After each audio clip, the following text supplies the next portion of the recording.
Hello everyone, welcome to my channel. ఈ channel మీరు first time చూస్తుంటే please subscribe and follow and share పక్కా. ఎందుకంటే మోర్ ఇన్ఫర్మేటివ్ ఉంటుంది. ఓన్లీ అమెరికా గురించి వాళ్ళ గురించి చెప్పేది, బట్ లాస్ట్ వరకు చూడు మైండ్ సర్ప్రైజ్ అయిపోయేలా ఉంటుంది. Let's get into that. అమెరికాలో మన ఇండియన్స్ చాలా మంది ఉంటారు, అది అందరికి తెలిసింది. కానీ అమెరికాలో జరుగుతున్న సిచ్యువేషన్స్, పెళ్ళైన వాళ్ళ సిచ్యువేషన్స్, వాళ్ళు ఏంటనేది ఈ చిన్న బ్రీఫ్ వీడియోలో ఉంటుంది. వాళ్ళు ఉంటారు, వాళ్ళు ఎలా ఉన్నారంటే ఆ అబ్బాయి కంప్లీట్ ఆ అమ్మాయిని లవ్ చేసి ఇండియాలో ఇదంతా జరిగిన సంఘటన అంతా ఇండియాలో లవ్ చేసుకొని ఈడి దాకా వచ్చి దే వేర్ హ్యాపీ, మంచిగా కలిసి ఉన్నారు ఇండియాలో. ఆ అబ్బాయి ఈడకి వచ్చి మాస్టర్స్ చేసినంత బాగానే ఉన్నది. తర్వాత ఏమైపోయింది ఏమో తెలియదు, పెళ్లి చేసుకుందామని అన్నారట. పెళ్లి చేసుకుందాం ఏంది ఇంత ఫాస్ట్గా చెప్పిండి, అయిపోయింది అంటే సెట్. ఆమె ఏమనుకున్నది, సెట్ అయిపోయింది కదా ఇంకేమున్నదని అనుకున్నారు. థింగ్ ఏంటంటే వాడు అమ్మాయిని మోసం చేద్దామని చూసినట్టు, కట్నం ఎక్కువ వస్తుంది, ఎట్లా తీసుకెళ్ళిపోవచ్చు అమ్మాయిని ఇంకా ఈజీగా అని కట్నం కోసం ట్రై చేసిండు. అమ్మాయి అంతా నమ్మేసిన తర్వాత పెళ్లి చేసుకుందామని ఇండియా వచ్చిండు. పెళ్లి చేసుకుని జస్ట్ 1 వీక్లో పెళ్లి అయిపోయింది.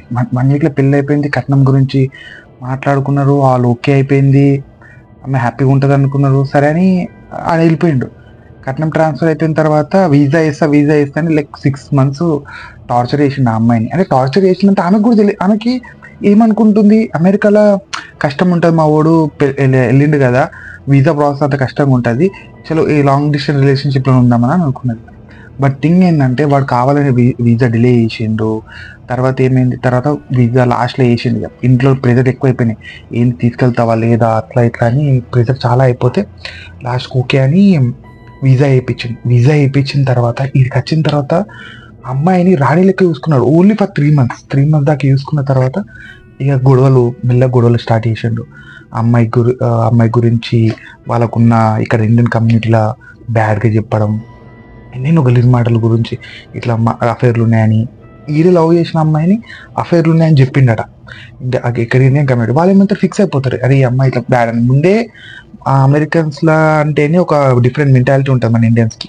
సో వాళ్ళు ఫిక్స్ అయిపోయారు ఈ అమ్మాయి కొద్దిగా మంచిది కాదు, క్యారెక్టర్ బ్యాడ్ అని.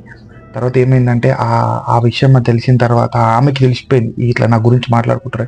ఎవరు చెప్పిండ్రంటే వీళ్ళ భర్తనే చెప్పిండని వాళ్ళ మ్యూచువల్ ఫ్రెండ్ దగ్గర నుంచి తెలిసింది. ఆమె గుండె ఇరిగిపోయింది. ఇక అడిగింది కూర్చొని, ఏంది నువ్వు ఇట్లా నా బ్యాడ్ ఎందుకు ప్రొజెక్ట్ చేస్తున్నావు, నువ్వు కలిసి ఎన్ని సంవత్సరాలు ఉన్నాం, 8 years నుంచి ఉంటే గితా నువ్వు చేసేదని అంటే వాడు ముఖం మీద ఆ రోజు చెప్పిండట, నాకు నువ్వు అంటే నచ్చదు, జస్ట్ కట్నం కోసం పెళ్లి చేసుకున్నా, నాకు నువ్వు వద్దు, విడాకులు తీసుకుందామని. రోజు గొడవలు, తాగి రావడము, ఇవన్నీ వేయడము, ఇంట్లో తాగడము, కొట్టడము, దూసులు మిలడము. ఇక్కడ ఎట్లుంటుంది, చిన్న హింట్ ఇస్తే కొద్దిగా తీసుకెళ్ళిపోయే స్టేజ్ ఉంటుంది. ఒక అమ్మాయి ఏమైనా అన్నది అనుకో, డైరెక్ట్ అడుగుతారు కంఫర్ట్ 6 అని. అలాంటి సిచ్యువేషన్స్లలో డైరెక్ట్ చెప్పేసిండు. ఇట్లా ఫ్రెండ్స్ని తీసుకొస్తే వాళ్ళ ఫ్రెండ్స్ అంతా రాంగ్గా ఇవ్వడము, అంతా చాలా టార్చర్ చేశారు ఆ అమ్మాయిని. అట్లా టార్చర్ చేస్తున్నాగా ఇక ఆమె ఫిక్స్ అయిపోయింది, ఇది నాకు అవుతలేదు, ఇది నాతో అవుతలేదు, ఏం చేయాలని ఆలోచించగా ఇక ఇంట్లోకి చెప్పుకోలేదు. ఎందుకంటే ఇక్కడ ఇంత దూరం వచ్చేసిన తర్వాత ఇంకేం చెప్పుకుంటుంది, వాళ్ళ పేరెంట్స్కి ఏం చెప్పుకోలేదు.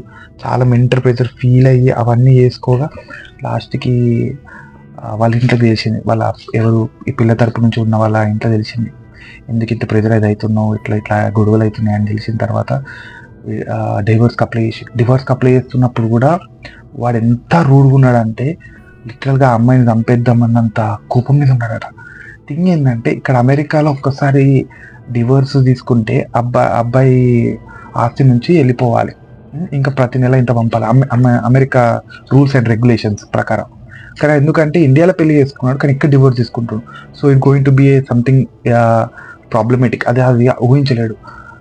అదంతా దెబ్బ రివర్స్ బ్యాక్ కలిగింది. ఆ అమ్మాయి కేసు పెట్టద్దు, ఎందుకంటే భర్తనే ఎవరు కేసు పెట్టాలనుకుంటారు, ఎవరు పెట్టారనుకుంటారు. సో ఇక అమ్మాయి మీద కేసు వచ్చేసరికి it was very horrible. Fix అయిపోయింది కేసు వేసేద్దామని. కేసు వేసిన తర్వాత హైలైట్ ఏంటంటే వాడు ఇరుక్కపోయింది ఆ కేసులో. ఇప్పుడు ఆడ ఆస్తి మొత్తం ఈమెకు ట్రాన్స్ఫర్ అయిపోయింది. ఇప్పుడు ఆ అమ్మాయిని వదిలేద్దాం, ఇప్పుడు వాడొచ్చి కాలు పట్టుకుంటాం, ప్లీజ్ మనం కలిసి ఉందాం, ఇట్లా కాదని. బట్ లాస్ట్ ఎండ్కి ఆమెకు అర్థమైపోయింది, నన్ను డబ్బుల కోసమే చేస్తుండు, నన్ను లవ్ చేసింది కూడా డబ్బుల కోసమని. And she breakup with him. ఇప్పుడు కొత్తగా పెళ్ళి అయిపోయి హ్యాపీగా ఉంది తను. ఇట్స్ లైక్ స్టోరీ విన్నప్పుడు భయమైంది ఒకసారి, మన ఇండియన్స్ ఇట్లా కూడా ఉంటారా అని. బట్ ఈ ఛానల్ చూస్తున్నావు కదా, సబ్స్క్రైబ్ అవ్వు. డెఫినెట్లీ ఇంకొక వీడియోతో వస్తా. ఇది ఎట్లున్నది కామెంట్స్లో దగ్గర పోస్ట్ బాగుందా, ఇంకేమైనా ఇంప్రూవ్మెంట్ చేయాలా అని.